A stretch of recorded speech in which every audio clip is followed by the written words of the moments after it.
All right, everybody, let's welcome to the Media Center Dean Burmester, Southern Guards GC. Dean, well played, 7 under 64, tied for low round of the day. Dean, through 2 rounds, is anyone having more fun than you out there? Man, I sure as hell hope not. I'm having a hell of a lot of fun. I'm not gonna lie. I mean, it's incredible the reception that we've all got. I'm sure all four of us have got. I walk on every tee box, walking down every fairway to every green.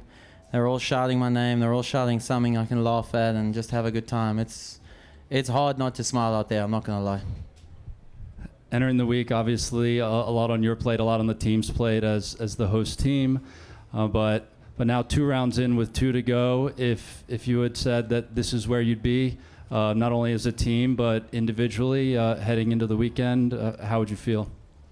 I got to give our credit. I got to give a lot of credit to the team behind the scenes. They made us do quite a lot of stuff last week, prepping for this week, just to make sure we had some time to practice and get some golf in. Obviously, with potential thunderstorms and everything, you never know in Johannesburg this time of the year. It can be interesting. So they did an amazing job in doing that, and that gave all of us enough prep, really, to get out there and get used to the golf course and how far the ball's going and that kind of thing. And it looks like it's paid off. I mean, I wouldn't have dreamed being where we are right now through 2 rounds. I mean, me personally is amazing, but the team, I think it's the coolest thing ever. Open up to the floor. Please raise your hand. We'll start with questions in English first, and then any in Afrikaans to wrap. Good luck with the Afrikaans as well. Dean, here we go. Just obviously on what happened at the party hall with the Bafana t-shirt. Can you just talk about that moment and how it came about? Yeah, so I mean, look, every Friday, obviously in South Africa, we love supporting our teams, and we've got the Football World Cup coming up, and it's Football Friday. So you got to support your Bafana, and we were lucky enough that they sent us some jerseys. So I thought it'd be a really cool idea to kind of put that on. And then, to hit that kind of golf shot after that is super special. I thought it was honestly, halfway in the flight, I dreamt about this moment for about 10 days. So, when it took off and it was on the flag, I was like, please be the right club, please be the right club. And then it just looked so good the whole way. And then, unfortunately, it didn't spin enough. But it was I mean, that was probably top 3 moments of my career right there. To your right. But you speak about Bafana. You spoke about the last time the country sort of galvanized like this was back in 2010. How incredible has it been to see South Africans come out and support this event in the way they have the last 2 days? Yeah, OG, I mean, all people, big and small, proudly South African out there. Honestly, it's amazing to have that kind of backing, and we feel the love. It's so good to see a country once divided join together like that behind sport. I never really understood the Rugby World Cup or the 2010 World Cup before, but bringing LIV Golf here has given us the taste of doing that, and we've got so many people from all walks of life inside these gates having a good time and enjoying not only the golf, but now we get to go and watch one of our own Black Coffee do something special this evening. So it's a really proud moment to be a South African. You were involved in pretty much almost helping out with the setup for the golf course ahead of the tournament. What does it take to put the number like you put together today? Yeah, you got to hit fairways. It's pretty simple. Not only because of the rough, because you could get mud balls in semi-rough and stuff. So it's really important to kind of place your ball off the tee. I like playing it a little more aggressive. Luckily, I've been driving it okay. So that gives me shorter irons in, and it gives me a lot more birdie chances. But yeah, I'm riding a good run of form, so I know that if I give myself enough chances, I'm going to make some birdie putts, and that's kind of my strategy, is just trying to take down every flag and make as many birdies as I can. Well played. Thanks, Oj. Front left, Ben. Dean, it was great watching you out there today, but I reckon tomorrow, factor 50, top of the head. You tip your cap so many times. Yeah. I'm worried you might be burning up there. Yeah, I'm not going to lie. I think my D on the back of my head, this tan line's not going to be so good. It's going to take a while to get rid of that, but I am spraying it, so that is the good news. I am using sun cream, so that's good. Good to know. Is there ever a thing that you guys do preparation-wise to deal with the unique LIV situation? Music's playing, crowd's going nuts. Do you prepare for that in any way? Are there speakers on the driving range? Have you considered this? Because you look like you're good at Joel golf, like LIV Golf. You rise to the top like no one else.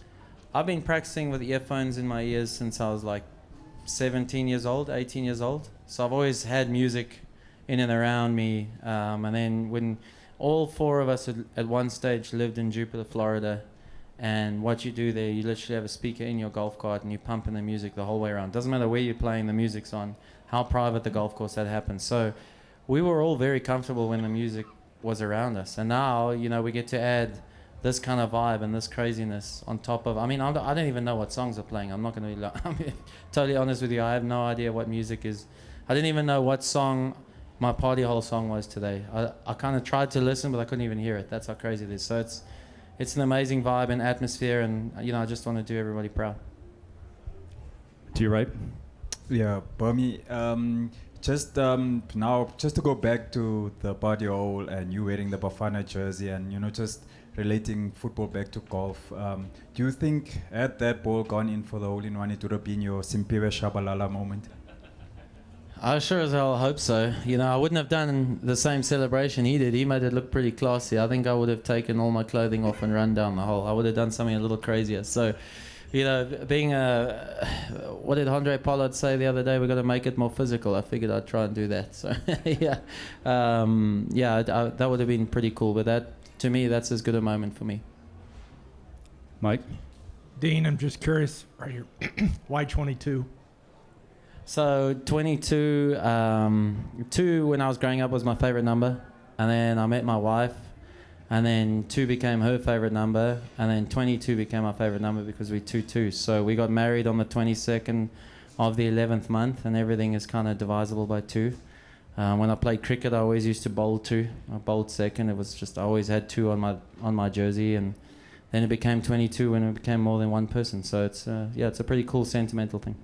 And then one last question from me. Did you guys get together at all last night, or at least have a moment, the 4 of you, to kind of just talk about and reflect on the day that happened yesterday?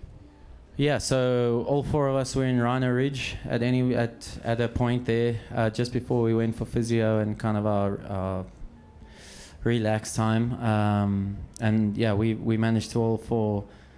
I mean, the smile on all of our faces, I think, couldn't have been knocked off by anything. I think if Mike Tyson hit me as hard as he wanted, it wouldn't have knocked it off. So it was just a cool moment to kind of have all 4 of us reflect on, you know, not only us leading after day 1, but Charles was obviously really struggling with his back, and he was doubtful to even tee off.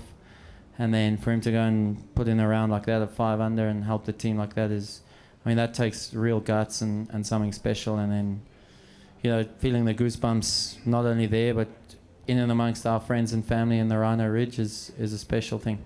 Thanks. Nice. Time for 1 or 2 more.